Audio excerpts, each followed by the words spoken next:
Hey, everybody, how's it going? Welcome to Down the Rabbit Hole podcast, where I have Jay Cotto here, one of my New York buddies. He's in logistics. He's a fantastic guy. He's got a really interesting personality, and he sells differently from other people. I also thought it would be really, really interesting to get the insight from somebody who's working in logistics, especially during COVID, because that shit must be crazy, 100% through and through. So, Jay, if you could please introduce yourself, that'd be fantastic.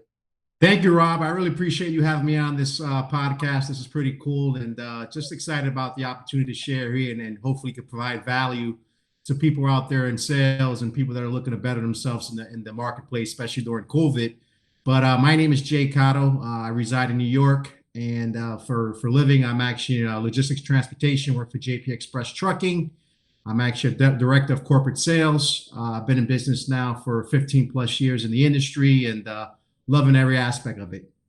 Gotta love that. Yeah, the transportation industry. I'm walking here, right? Yeah. Oh my God, I should actually talk back in my New York accent because I got rid of it so I could do public speaking properly. So we could do this the whole time. I'll talk like that the whole time. It'll actually be refreshing.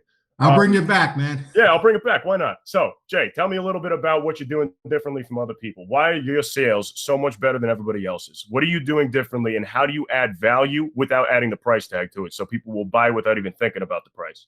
Yeah, I've been in this game for a long time, and I've seen, a lot of people come into this business where, especially when you're in sales, it sounds great. Everyone wants to make money, and you should want to have that mentality.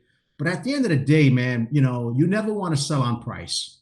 Price is something that you stay away. If you're selling on price, that means you're showing weakness. And if you're showing weakness, obviously you're going to be dominated by the client. I always sell on value. And the reason why I sell on value is because when you sell yourself, people like you, they trust you, and you build transparency, they're going to buy from you. And especially during this whole COVID time, obviously, we've all been affected by this pandemic, and a lot of people have lost their job. From my understanding, 40 million people unemployed. And it's a rough market out there. But at the end of the day, this is the time where you could really build at a high level. Some sales reps say, hey, I'm home, I'm working out of the house. I really can't prospect. I really can't build up leads. It's hard to build my pipeline. That's baloney. Because right now is where you could really attack the marketplace, because we're not going to be in this slump forever. We're in the pandemic just temporarily. 2021 is going to be a bang out year. But if you're not digging deep right now, you're not digging in the trenches, and you're not out there networking, best place is LinkedIn. If you're not out there engaging with your client base and presenting value, but more importantly, selling yourself, not selling the product, because anyone can sell a product. It's really adding value. How can I share my expertise and help this client here build, their company? How can I provide a great return on their investment? Because if they're going to invest $100,000 on service from me, I got to make sure that I got to do my part so that they feel satisfied that I could deliver on what we're providing for them. So right. You never sell on price. Right, exactly. And people need to understand that value is driven by the relationship that people have together. That's how it goes, And when it goes like that, selling yourself is the most powerful thing you could do, because anybody who has a pulse could try to sell a product or service, but that doesn't mean you're going to be good at it.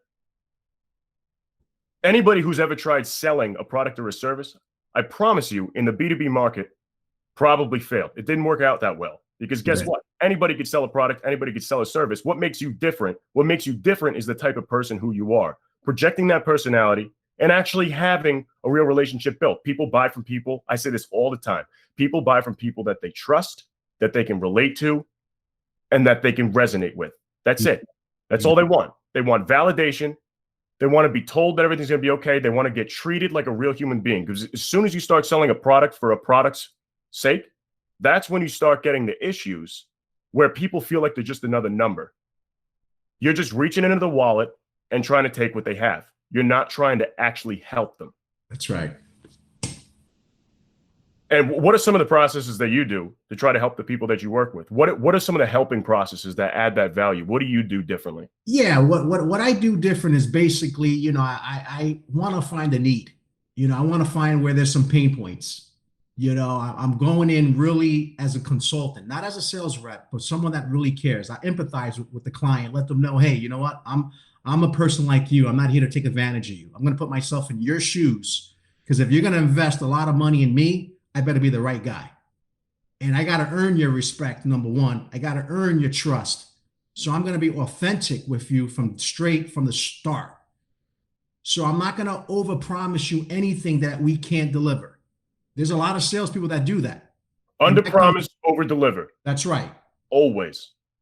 So I'm straight authentic, and I let them know, hey, if I can provide the service, I'm going to do it for you. But if I can't provide, I'm going to be honest with you and say, hey, I can't do this. And that goes a long way. We're not the cheapest in the industry. But you know what? If you're authentic and you're real and you're honest and you let them know up front, people spend more money on value in you than you sugarcoating, something that you can't really provide. So I think authenticity is the number one thing that I really come across the client, and I let them know, hey, you got a real person here. If you ever got an issue, you call me on my cell phone. My cell phone's never off. It's on 24/7 because you mean something to me. That's how important your business is. Yeah, and cell phone relationships are really important. If people are not tracking the mobile number, that's a serious problem, because if you can have a texting relationship with somebody, you know who people text? They text their friends.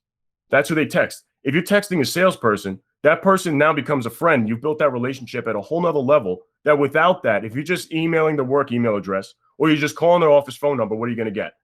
You're gonna just be another sales guy. There's no actual communication happening there. People shut off their personal feelings when they're using work software, emails, whatever else it is. But when you're texting someone the same way that their wife texts them, or their best friend texts them, or their boyfriend texts them, or girlfriend, or whatever, you're now at the same level as those people.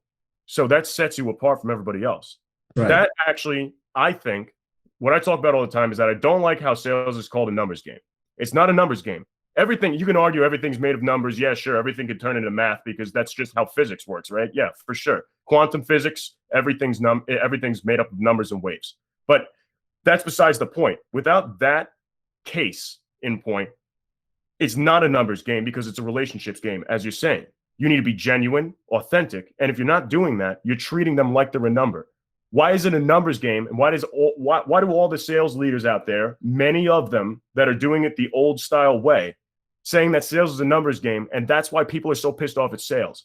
Why do you think people avoid salespeople intentionally? Oh God, this is a salesperson. I don't even want.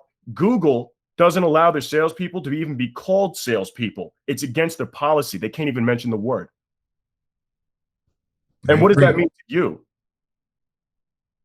When I see an amateur like that, and they're just, they scare me, those kind of salespeople, because they're just there to really try to get the customer and not really add value.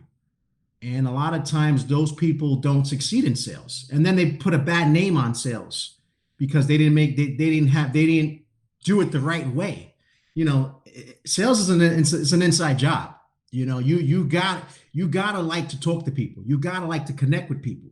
If you're a type of person that doesn't like to communicate with people at a high level, there's no way you're going to be successful. You're interacting with people, and you're expecting them to hand over their wallet, and you're not providing the right value. Why should I give you business? What makes you different from the guy that came 3 days ago from ABC company selling me the same product? Because people are going to buy from you if they like you and they trust you, and if there's a real need there. But if you're going in there like a car salesman, the best deal behind the wheel, you're like everyone else, man. Those guys I run away from because they don't get it. They don't understand it. They're thinking about their pocket. If you're smart, you provide the value, you slow down to speed up. What does that mean? That means you do the legwork in the beginning the right way. You present yourself the right way. You find out, you do the investigation. You really check the pulse of that client. See how they're feeling, what's going on, what's really happening. Step back from the situation. Take your mind off the sale. Think about, hey, how can I really help this client? How can I make an impact in their business? Because when I make an impact in their business, I'm going to be taken care of regardless. But in order for me to make an impact on them, on myself, I got to make an impact on them first. That's right. And, who's going to invest in something that's not going to make the money? Sure, you're charging the money. If you're thinking of, oh, yeah, I want to make money off of this, are you going to make them money? Would you buy something that doesn't make you money or give you value? That's the entire idea. And putting yourself in the shoes of the client, that's the hardest thing to do. When you're prospecting someone, trying to see it from their perspective, and that's what people really struggle with when they're doing sales. I know so many salespeople who lack the ability to do that. If you can't put yourself in the shoes, how can you understand where they're coming from? That's saying you need to walk a mile in someone else's shoes. Well, you need to know where the shoes are first. If you don't know where the shoes are, then what are you going to do? That's the same type. I'm referencing as someone who has no idea about a certain industry. They don't know anything about the industry. They're trying to penetrate a new industry. They haven't taken the time to learn anything about it, or they sell to multiple industries. Okay, today I'm going to sell to financial advisors. You know nothing about the financial advisor market. How the hell are you supposed to relate to that person in any way? You're going to do a general product pitch, and then everything that they tell you is going to be news. And you're going to be sitting there thinking, looking stupid the whole time, just saying, so do you want to buy it? How the hell is that supposed to work? That's what people do every single day. You know how many salespeople call me and they do that same thing? And they say, oh, yeah, you're in the IT space. And I'm just like, no, I'm not. The technology I build has nothing to do with IT. IT is more like management. And what we're doing is that we're software as a service. We're data as a service. We're artificial intelligence. And people say, oh, I'd like to service your custom development company. We have never offered custom development since we started the damn company. Not even once. You know that little about me. I mean, really. You could have just looked at my LinkedIn and you know the answer to that, right? And so when it comes back to the trust thing that you're saying, trust is extremely important when it comes to anything, because trust is your longevity. That's why people stay with you. If you are being if you're being ignorant and you're thinking that, oh yeah, no, they'll stick with us because we're a great option. The price is fantastic, as you were saying with the price thing. Guess what? Do you know how many of your competitors are constantly trying to sell the people that are your clients every single day? Oh yeah, no, we sell to people all the time. We cold call all the time, blah, blah, blah, blah, blah. Like that. Yeah, like they're not doing that too. At any given moment, if they lose that trust, if you lose your rapport, or you start not actually servicing that relationship, you're going to lose all your clients. I agree. It's funny that you mentioned that, because trust is everything. Trust is your credibility. I always I tell my sales guys, hey, you know what? You could make a lot of money in sales in any endeavor, in any industry. But at the end of the day, if your word is your bond, if you say something to a client and you don't follow through, that's like a little X they put on you. Because the more, it's easier to lose a client today than to find a client, especially through the times that we're living in. So you want to make sure that you're 100% accurate. I always say, hey, if you don't have an answer for the client, say, hey, let me get back to you. Let me find out. Don't try to, give them this little sale tactic or this little sleazy thing to make them, feel good that you can do it all. Because I always learn, if you know it all, why you're not on top. I've always liked to be the guy that's number two, because I don't know it all. I'm still learning from the best. But at the end of the day, if you're honest and that trust word that you have and people believe in you, they're going to stay with you, because that's the relationship you developed. Yeah, what I'm thinking though, hey, I agree with you, but the people who are on top, the people who know it all, I actually disagree with that, because I'm on the top of my company, but guess what? I know enough to know what I know and know what I don't know. That's what makes me really intelligent. The people who are leading companies who know it all, or they claim to, they don't know shit. You know where they belong? They belong at the bottom to start over, because that teacup's full and it's spilling over. That's all it is. That's all it is. They think they know everything and they actually know nothing. That's what makes them hard-headed, and that's what turns a leader into a boss. If they're your boss, guess what? That relationship's not that great. They just tell you what to do, and if you don't do it their way, it's the highway. There are certain things like that called processes, and there's operations. But if they're saying, this is the way it's done because I know everything, fuck that guy. You shouldn't even work for him. I wouldn't. I agree. I 100% agree. He's an idiot. Yeah. If you think you know it all, you know nothing. You probably know less than the guy next to you. The guy who's second usually knows more. In that case, if the boss knows it all, the guy who's underneath him is the guy who's actually running everything. He's just a puppet who gets really loud and upset about things and wants to make a lot of money. That's it. That's right. I agree. That's it. And so I want to lead that into when you're working with a business, let's say any business that you've worked with before, what are some of the things that you see employees or people in sales, just employees in general, what they're doing that's wrong, that it just pisses you off beyond belief because why is it happening? And it's something that you want to change in the market. What I see a lot in sales and just people in general, they're never organized. They never do the research on the front end on an organization that they're trying to prospect. They go in there blindly. They sound like they have no clue about the industry that they're visiting, and now they're trying to present their pitch, to this big client, and they really have no value. I always say, hey man, you want to do your homework. If you're going to set up an appointment with a client, you should know about that client better than they know it, their own business. You should know the stats. You should know their revenue. Go on Better Business Bureau, go to BBB, check these guys out, check their ratings, check about what is their mission. You should go in there and know and wow that client and say, wow, you know more than me.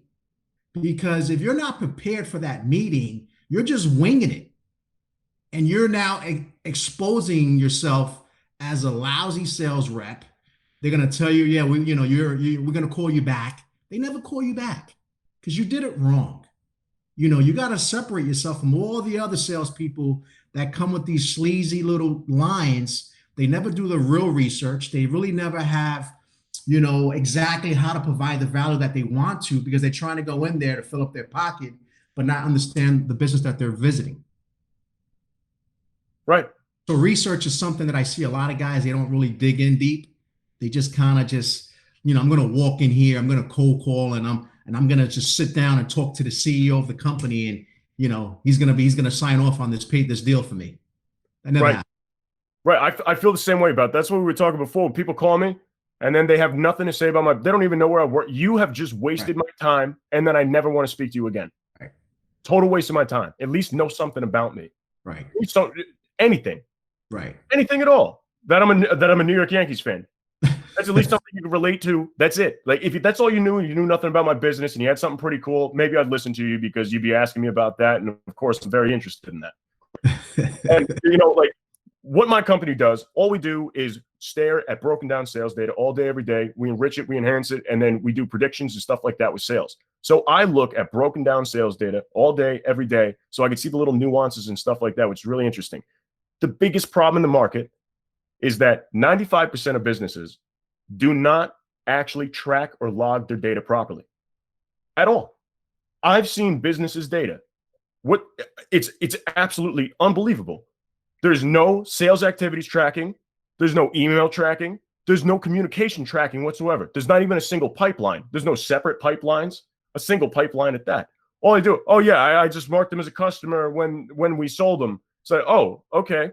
This is something that I really like to ask. I don't know if you know the answer to it, but I like shocked some. It was deer in headlights. I was speaking to a VP of sales, deer in headlights.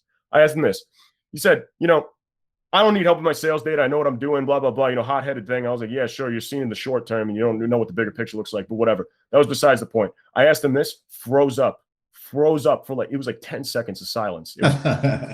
Said, okay, so how many sales activities on average does it take for your team to close a deal? 6. You know your answer because you can track properly. Right. You understand your data and you're doing the right things. Right. He had no answer to that at all. Nothing. Wow. Deer in the headlights, and then he was insulted by it.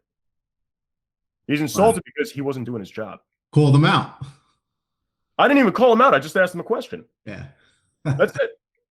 So I said, well, maybe you do need our help. And then, he said, oh, well, maybe we do. Right. So at least acceptance came in. Usually it's denial, anger, and then acceptance comes later. But no, it went straight to acceptance. But I've found that in this market, we work in sales data all the time. As I was saying, is that people are really open to it. I asked them, so what's the state of your sales data? How much data do you have on your customer base, on your prospects, everything like that? Usually people open up right away. They look a little bit embarrassed, and they're just like, honestly, it's not great. Or they go, honestly, I don't even know what data we track. I have no idea. I've never even looked at the CRM. And you're talking to the CEO of a company. No idea what data is getting tracked. No idea. Or they say, we need help. And we've had to assume the space of, yeah, we do sales data consulting. Google it. There's 3 companies that do it, and they're all in German. And it's super technical. Doesn't exist. So that's something we started doing because people really need help. It's in the market, but nobody wants to admit to the problem, and nobody talks about it. It's something that's never talked about. So when you're tracking your data, when you're telling your team to keep track of all the companies that they're working with, to do what they do best, the reason your company's been so successful, what are you telling them to do? How do you tell them that it's important to keep track of that stuff? Which the research leads to that. You need to know about the company, be able to put data on the company, but how do you tell your team that that's important?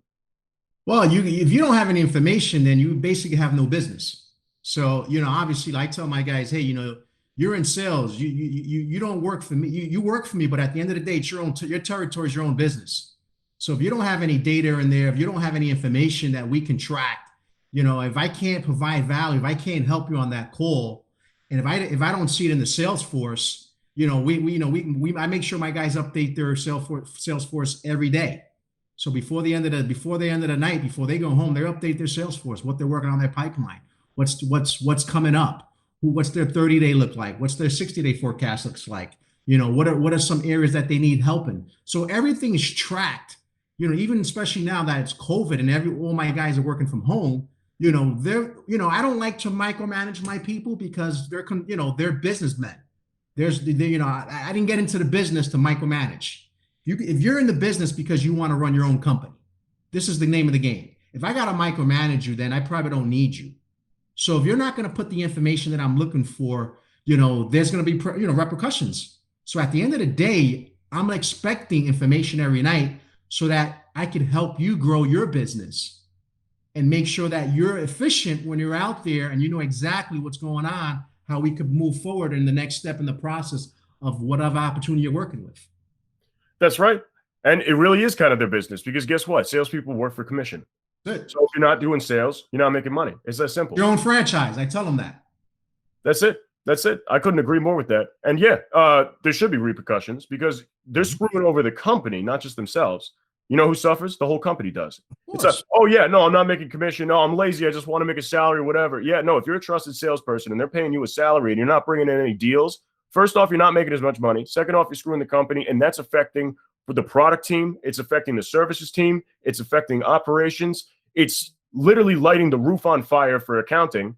Sure. And it's a wild time. And people need to be more mindful of what's going on because they don't know what's going on. And they don't even care to know what's going on.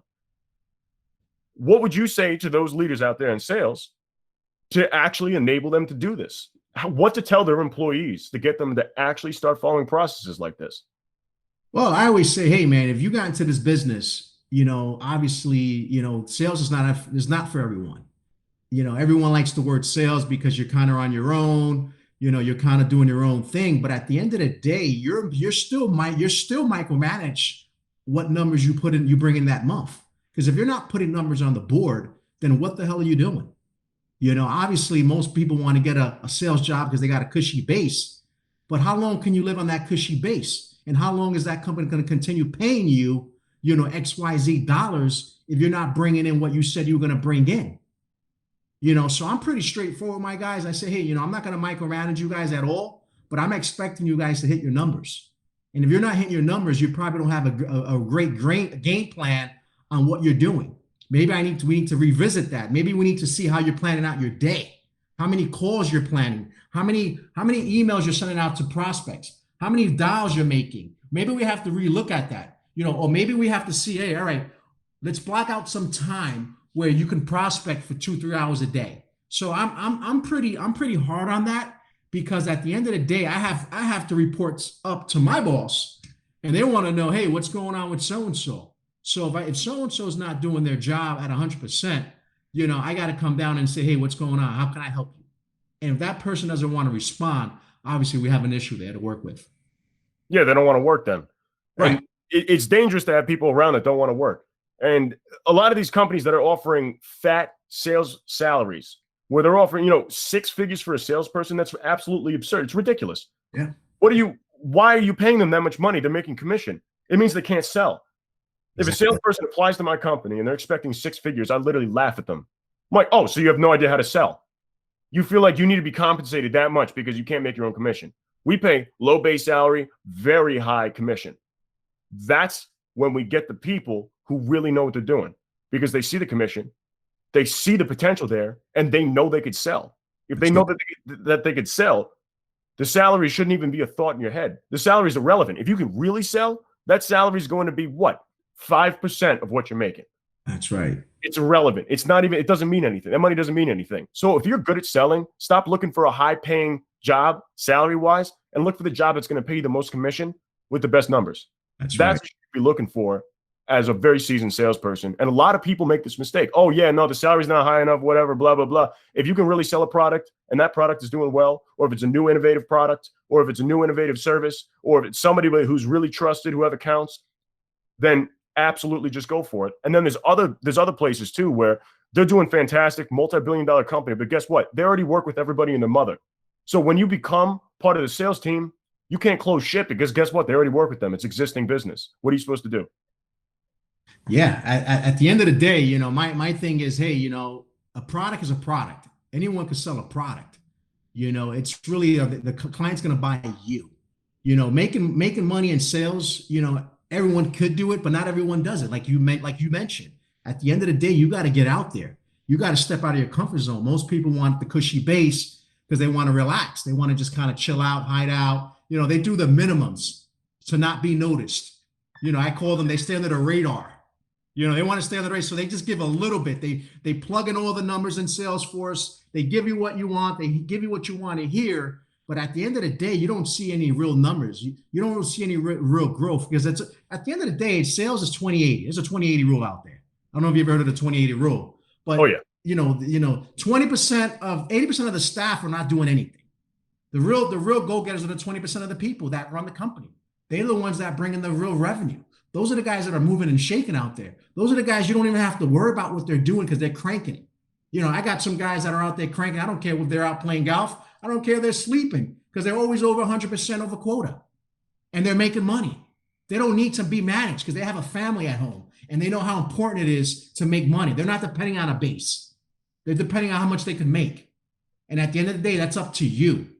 If you really want to succeed, you got to stop making excuses. You got to grow up. Stop being a baby. You got into sales. Welcome to the real world. Welcome to the professionals. You know, welcome to the pros. If you want to be a pro, if not, stay with the Pee Wee League team. Don't get into sales. Get behind a desk job. Do a regular 9-to-5 job that's going to pay you a simple salary. But if you really want to take it to the next level and you want to grow as a person, you want to get your skills right, you want to be out there, provide value, you want to help people, you want to see companies grow, you want to see companies shine, you got to get your game right. And if your game ain't right, it ain't happening. Yeah, I like what you're saying there. And it makes a lot of sense. People need to step up to the plate. I was speaking to a company yesterday. They have 2 salespeople at the company. One salesperson, just like you said, exactly 80% of the sales are closed by the one salesperson, 20% is closed by the other. Yep. Quite literally that. And if it's a larger, let's say you have 10, it's going to be about the same. And I've seen people's sales data. I see it all the time. It's about that 80-20 almost every single time. Even if it's 10 people doing the 80%, and then you've got 80 people doing the 20%, that's always how it's going to go. 100%. And sitting there with your thumb in your ass is not going to it's not going to do you any favors, especially in sales. Like you're saying, you need to be a go-getter. If you're not a go-getter, what are you doing? You shouldn't be in sales. A desk job is something that it's relaxed. You have a set schedule every day. And that's also why I don't believe in quotas. I think quotas are the death of sales. It's the most ridiculous thing. And that objectifies sales as a numbers game when the amount of calls is not going to make a difference. I don't give a shit if my sales guy works 2 hours a day or even 2 hours a week. If he's closing deals and more deals than everybody else, I don't give a shit how much you work. I'm going to pay you salary and your commission. You fucking earned it, and I'll give you a bonus. I don't give a shit. If you're getting me business, that's exactly what I want. That's all I care about. And if that's what it takes, that's what it takes. But my point is that a quota is not going to help anybody. If there's a quota and someone people get fired all the time. It's like, oh, you didn't make enough calls this month. But guess what? They close more business than anybody else because they're on the phone with people who actually want to talk to them, having successful meetings. You can't make 40 fucking calls in a day if they're all good calls. You're going to make 4, maybe 5 if you're going to take a lunch. That's it. How do you expect someone to make 40 calls? That means your expectation is that your team is garbage. Yeah. Why is that the process? Why is that the way shit works? Yeah, I agree. I think, a lot of times, organizations put pressure on the sales team. And I think sometimes when they put so much pressure on the sales team, sales guys don't, they don't max out. I think a lot of times and I see it in my industry, I try not to put any pressure on my guys because pressure makes it harder. And then, like I said earlier, who the guys are who's gonna go out there and make it happen. They put the numbers on the board. I don't give a rip if my guy's out there. He works a day or two, or he takes the rest of the week off because he's out there showing that he could put numbers on, and he's out there running his company at a high level, and he doesn't make excuses. So companies that do put a lot of pressure on their reps, it's because maybe the manager doesn't want to work.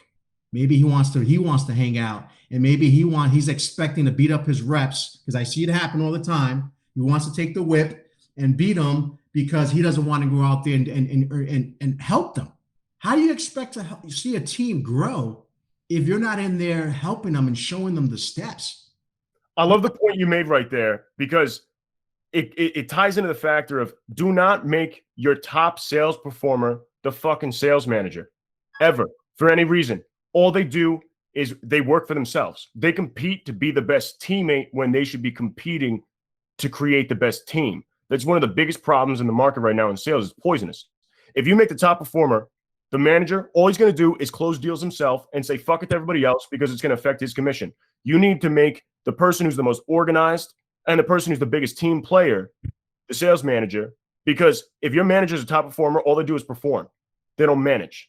If you make someone who's managerial or they care about the team and they're more giving and they would just want to help people, it doesn't matter what the numbers are. They need to be able to keep that team together and keep them on point, doing the best that they can, becoming the best versions of themselves and keeping those top performers in check. You don't trust a top performer to lead a team. Sometimes that may not be true because the top performer might be a team player and everything like that. But most of the time, if someone has that attitude, if they have that drive, you don't put them in that position because they're not going to help anybody but themselves. Right. I agree. I agree 100%. Absolutely. So what do you think of the whole competition in the sales place type of thing, the sales workplace, the competitions, everything like that? I personally think that the market's a little bit too competitive, and that's actually driving who can be the top performer and then nobody can manage each other. What do you think about all that? Well, the marketplace, I always hear people say it's saturated, there's so much competition out there, people, provide more, service than you. At the end of the day, that's baloney. I don't, there's so many businesses out there. There's so many people. There's new businesses that open up every day. There's new companies that open up. It doesn't matter what's happening in the marketplace. They use this whole COVID stuff as a way of not to work. Competition doesn't mean anything. It's basically, are you out there grinding? Are you out there strategizing? Hey, how can I really look for new business? You see, most people, they have a book of business and they kind of sleep on their book of business. They manage. They got, they prop up their clients, their top accounts, and they're constantly going in there to meet them. And for what? It's survival mindset versus growth mindset. It's Right. either you're growing or you're dying. Right. It's 100%. It's 100%. I don't believe in just continue to deal with and babysit your top accounts. If you're smart, you're pulling referrals out of that top account. You're trying to figure out, all right, who's the competition that's going in? I'm always asking for leads. I'm always asking, hey man, we've done a great job for you, and I know your market is pretty big, and you are connected with all these other organizations out there. Who else you think I could get a lead from? And if you have and remember, it comes back to relationship. Not every client's going to give you that information. Not everyone's going to give you that lead. But if the relationship is intact and you've built enough relationship where there's trust there, they're going to open up the door for you to provide you with leads from other people in their industry because they're not the only one that's in the game. That's right. And I'll add to that too, where rapport is very important too. And in a previous podcast, we talked about how rapport and relationship are different. The relationship needs to be intact. If the relationship is intact, but the rapport with you is not great, if you ask them for referrals, they'd be happy to refer them to your business, but they would not refer them to you. Right. That's the thing, is that you need that rapport so they respect you, and you need that relationship so it's driving their value and you're benefiting them. That's how that's going to go. And referrals are the best way too. I mean, if you have these low hanging fruit. With people that are doing cold calling, or they develop a relationship, they end up not buying, it's a loss. They forget that person existed. If you've actually built a relationship with them, chances are they're going to know somebody who does need your service, even though they don't qualify. And guess what? They're going to recommend you. And if they recommend you and they have a legitimate relationship with that person, you have a really high chance of closing. So if they have a good standing relationship and rapport with the person that they're recommending you to, and they're actually in demand and looking for that product, after that referral, you have a 40% chance of closing. Not a 2.5% chance like a cold outreach. You've got a 40% chance. And 2.5% for successful engagement, and then it's like 18% of that or something like that. So you have a really low chance with cold. But that's the point, is that if they qualify and this person knows this person, so chances are they do actually know what you're looking for because they talked about it yesterday, or like last week or something like that. That's the biggest thing. Yeah, leads are basically low-hanging fruit. But, it's all driven by the relationship, as we've been chatting here. Sales is driven by relationship, man. If you're good at your game and you've built enough rapport and you've done the right thing, you're honest 100% from the start as you develop that account, referrals should be a home run, man, because you plant enough seeds in that account that they feel good about you, and you're basically the guy they're gonna call. They think about you all the time because all of what you've done for them. The late night hours that they've reached out to when they had issues, you answer the phone. The problems that maybe some service issues that went through that didn't happen the way they expected, you made sure that you took care of those service issues. So those little things go a long way. So I'm constantly always going back, asking my top accounts, hey man, we've done a great job for you. We do quarterly reviews with our, all our accounts. We go back in there, we look at the stats, we let them know, hey man, this is how much business you guys did with us. We give them we call it a report card, a scorecard. And we go through that information thorough with them. They like that because they want to know how good they're doing with us. And also they want to see areas that we're lacking and how we get better. And when you're authentic about that information, that locks that client even more with you at a higher level. But more importantly, that generates eventually is going to lead to more business, whether it's from them or it's coming from referrals that they can lead you to. And not only that, when you call on those referrals, you're not going there as a cold call. They're actually doing the introduction for you, and you're going there as a warm call. So it's not like you're starting from the bottom and you're trying to get in. You're talking to, Sally, who's the gatekeeper. No, you're going right to the CFO because so-and-so gave you the indoor to go in. Yeah, that's a real gem, by the way, what you said there with your business for logistics. I swear to God, that puts you in like the top 1% just because of the fact that you go over that information. You know how many logistics companies just keep ripping people off and overcharging them? Wow. There's entire businesses where all they do is audit that and renegotiate. That's all they do. That's their whole business. You know why they're in business and making tens of millions of dollars? Because people are getting ripped off left and right all the time. That's it. So be honest. And that puts you on top right there. You don't have a risk of that happening to you because of the way that you go over all the statistics with the customer, and you can start making it better. You can make it cheaper, better, faster, stronger. And that's fantastic. I think that's great. That's admirable. And that's something more people should do. Absolutely. I agree. So I appreciate that. Oh. And further into it with what you were saying about delivering the value with that type of an approach, with exactly with what you were saying, how you're being honest with them. What level of honesty do you think that you need to provoke in people to actually have them understand that you are being honest? If you push too hard, it sounds like you're lying. I think it's just being sincere. I think it's just being, not being fake. I think if you're normal, because there's a lot of salespeople that are not normal, they're abnormal. They're just weird. And if you're just sincere, I think sincere to go a long way. Like some people don't even know what sincere is. They're like, how do you be sincere? That's something that's inside. That's an inside job. That question scares the shit out of me as a leader. Yeah. I've asked, are you being sincere with me? And they go, well, what would that mean? They don't know what it means. I'm like, holy shit, I got to get away from this guy. They don't get it. So I think if you're sincere and you're heartfelt, because at the end of the day, you have to wear your heart on your sleeve.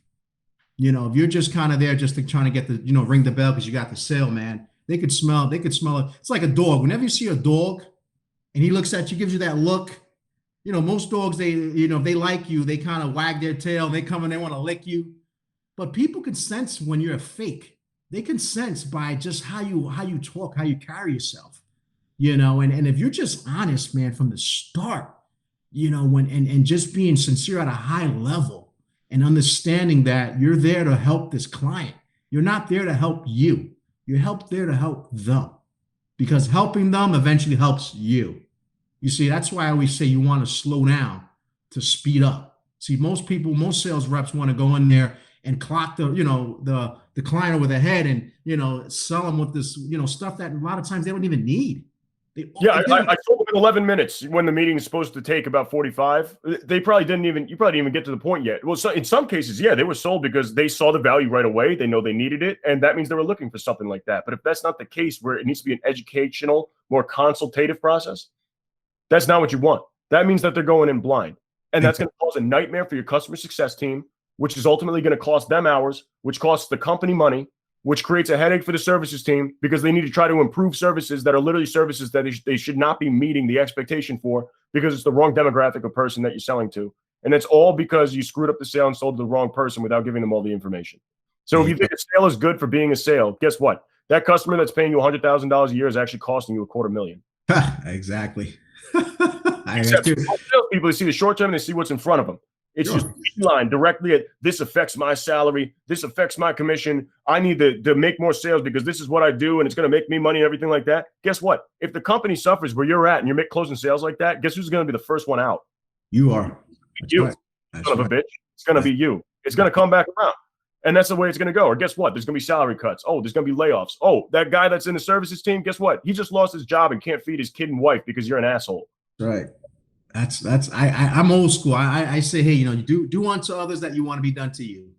If you never want to treat people the way you don't want to be treated. Treat people the right way. Present yourself at a high level with respect and integrity and character, because that goes a long way. You don't see that anymore. Everyone's just trying to go in for the quick bang and the quick sale, and that doesn't last and that doesn't work. Your reputation is everything.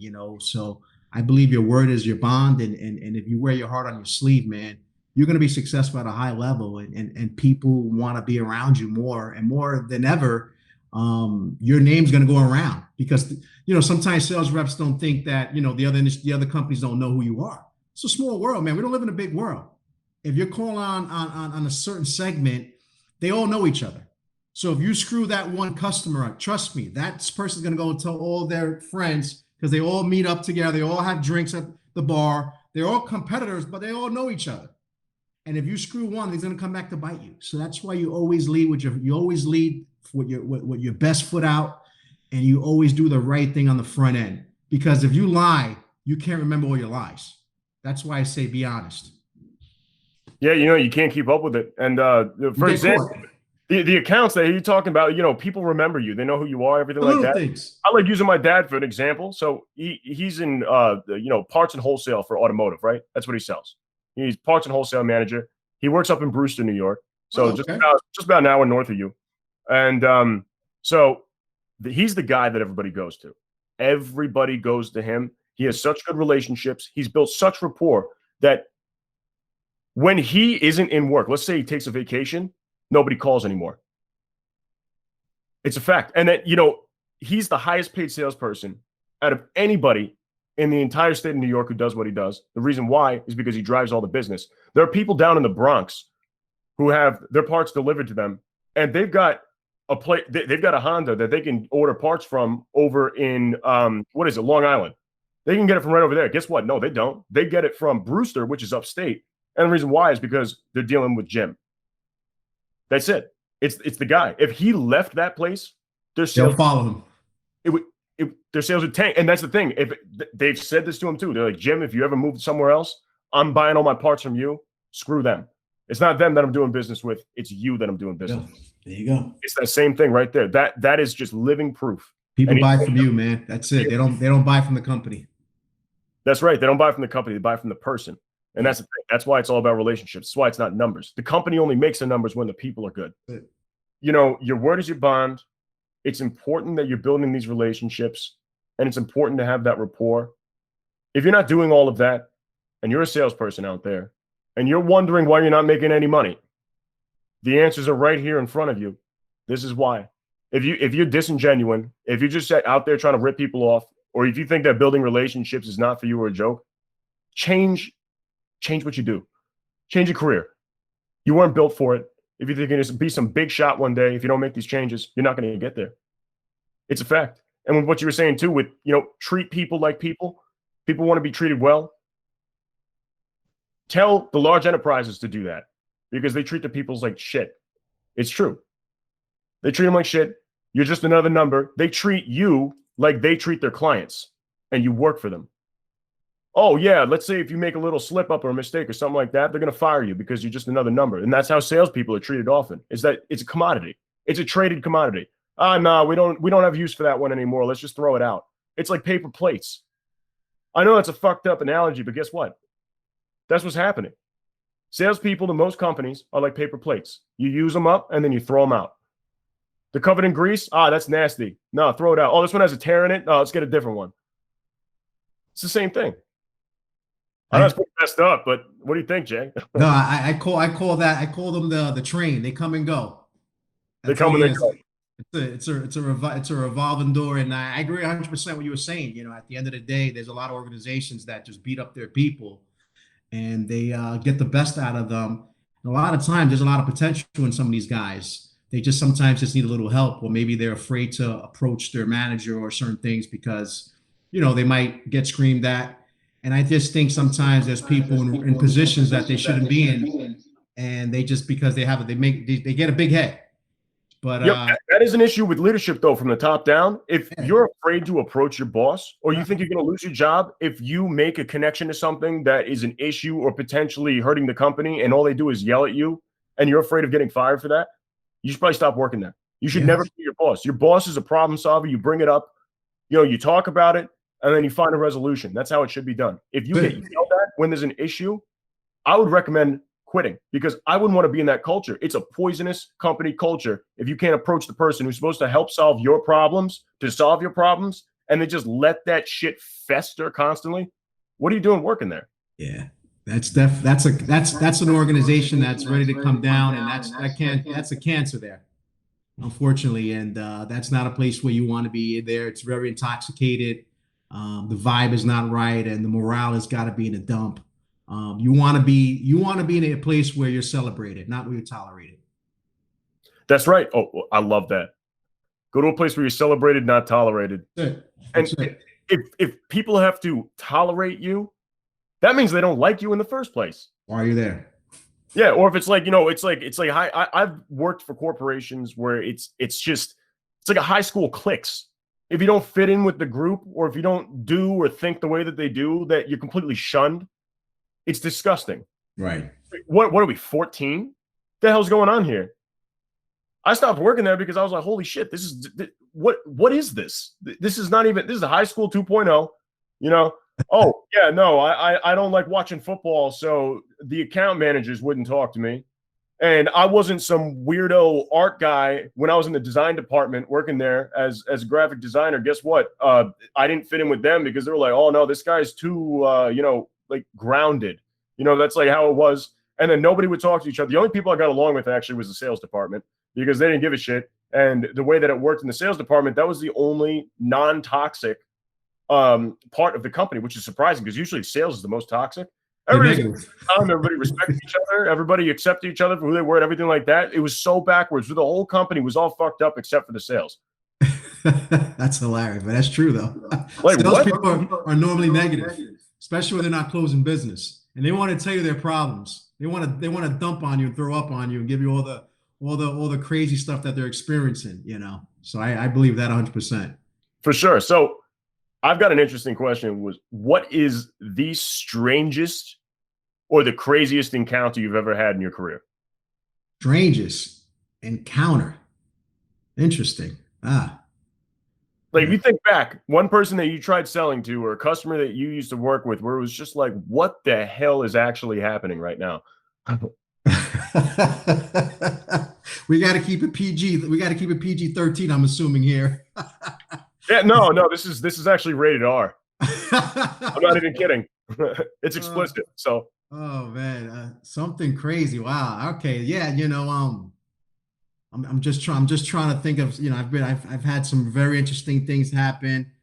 Uh, yeah, I'm just, wow, just, yeah, I could share something. A client maybe, years ago that I serviced in the city, and they promised me all this kind of business and stuff, and it was an interesting kind of business. They were selling like candles, like religious candles and stuff like that. It was definitely an interesting place. Like they never wanted me to go in the warehouse, but they had a lot of business for me. They had all this freight, stuff that I could pull and take, and they kind of started selling me, and how much business they're gonna give me, and this is when I was a young rep. This is, I was young, and I was hungry, and when you're in the game, you're getting early on, and I always asked, can I see the freight? And they could never show me what the product was, but I That's knew it was candles. Huh? that's a huge red flag right Yeah. there. So I knew it was candles. I knew it was like religious things, and just didn't know what it was. So I kept on, staking out the place. And one day I went there after hours. I said, you know what? I want to see this free, because I keep telling my manager about this account, and he keeps on bringing it up to me. Hey, what's going on with that account? You've been telling me you're going to close this account. It's been 6 months, and you still have it on your pipeline. You still have it that's going to close. And I'm gonna get the business, man. This girl and this guy, they're amazing people. Every time I go there, they sit me down. It always smells like incense in there. It smells really good. And I see there's cards in the back. I don't know what the hell's going on, but I just hear the stuff. And then one day I stake out the place late at night, and I go back through the warehouse, and I see there's candles in there. I see that there's these like statues. I see it. Basically it was like something cool. It was like one of these voodoo places, and basically they wanted me to apparently they wanted me to move freight, stuff that was coming in from out of the country, and bringing it back and forth. So they had some very interesting things. Eventually they got shut down. They were illegal. It was basically, they had dead animals in there. They were cutting up these animals. They were doing some crazy stuff, some very, interesting things that, when I found out about it, a few months later, I'm like, wow. Every time I went in there, these people sat me down. They would probably put me under a spell. They probably were trying to, hypnotize me. It was just one of these weird places that, really spooked me out after I found out the details. So you're talking like goat heads and like It was like chopped up dogs and cats, and these guys were sanctifying these things, and there was all these kind of incense smells, and it was some crazy sick people, man. It was some illegal thing that they had people going back there. It was interesting. Yeah, that's interesting. That's Yeah. it. Wow, I don't even know what to say about that. That's really Yeah, wow. It was pretty wild. But they sold me, we got all this business, and they never wanted me to see what it was, though. So I did the investigation, and I snuck in the back door. Luckily, I didn't get caught. They probably would have chopped me up. Damn. Wow. I can't say I've ever had an experience like that, That's crazy New York for you. Yeah, no, seriously. That's for sure. That's for sure. I think that probably the craziest time I've ever had at work was when I went to, so I used to do some plumbing work, and we went into this lady's basement, and I'm not even going to get into it, but my God, we left. We left immediately. We said, no, ma'am, we cannot work with you. We can't fix your problem, because she had like this shrine in her basement. This was up in Poughkeepsie, New York. Okay. Shrine in her basement it was like some shit that you see out of like one of those movies with like the Celtic gods or something like that. And it looked like there were blood, and it's just, we saw that. We're like, nah. Very good. It was fixing this whole septic system and everything like that, where it would have been a couple $1,000s. I would have been able to pocket like, a couple $1,000s, and my partner would have been able to pocket a couple $1,000. We walked down there, we took one look at that, we looked at each other, and then we just went, no, we're going home. So that was that. That was probably the craziest thing. It was not anything that had to do with sales or anything, but it was just like, that's some shit. Yeah. Yeah, I don't know, man. But listen, we're pretty much out of time here. But Jay, I want to thank you for being here, and I want to thank everybody else here. I'm going to switch back to my regular voice from the New York. So, how did I do with that? You did amazing. Yeah, you crushed it, man. You knocked it out the park. For sure. I mean, it was just reverting back. It felt as weird as me trying to not do it anymore. It was like the same thing when I was trying to stop, the same feeling when I tried going back, because I guess once you cross that barrier, it's hard to get back. And then, but the one thing I was never able to get rid of is how you doing and go fuck yourself. Those are the two. Like everybody just knows. Or if I pick up the phone when my mother calls, hey, Ma. And then when I moved down south, people died laughing when my mother called me because they were like, oh my God, that's real. That's Ma, that's real. And they started dying laughing. And I was like, what the hell? What do you call them? What do you call your mother here? And they say, mom or mother. And it's just like, oh, well, that's so weird. It's not exciting. It's like, what? Weird. It's too much effort to say those words. It's Ma. So I pick up the phone, Ma, what do you want? Like, oh yeah, it's too funny. But yeah, thank you again, Jay, for coming on. Again, this is Down the Rabbit Hole podcast. I'm your host, Rob Turley, co-founder, co-CEO at White Rabbit Intel. And please follow our hashtags, hashtag DTRH podcast, hashtag follow the White Rabbit. Do not look that up on Instagram. I'm dead serious. But yeah, thank you so much for listening. And I look forward to the next episode. If you enjoyed this episode, follow Down the Rabbit Hole podcast for new episodes weekly on Podbean, Spotify, Apple Podcasts, Google Podcasts, Amazon Music, Pandora, and YouTube. If you'd like to apply to be featured on the podcast or recommend a featured guest, please feel free to email us at theteam@whiterabbitintel.com.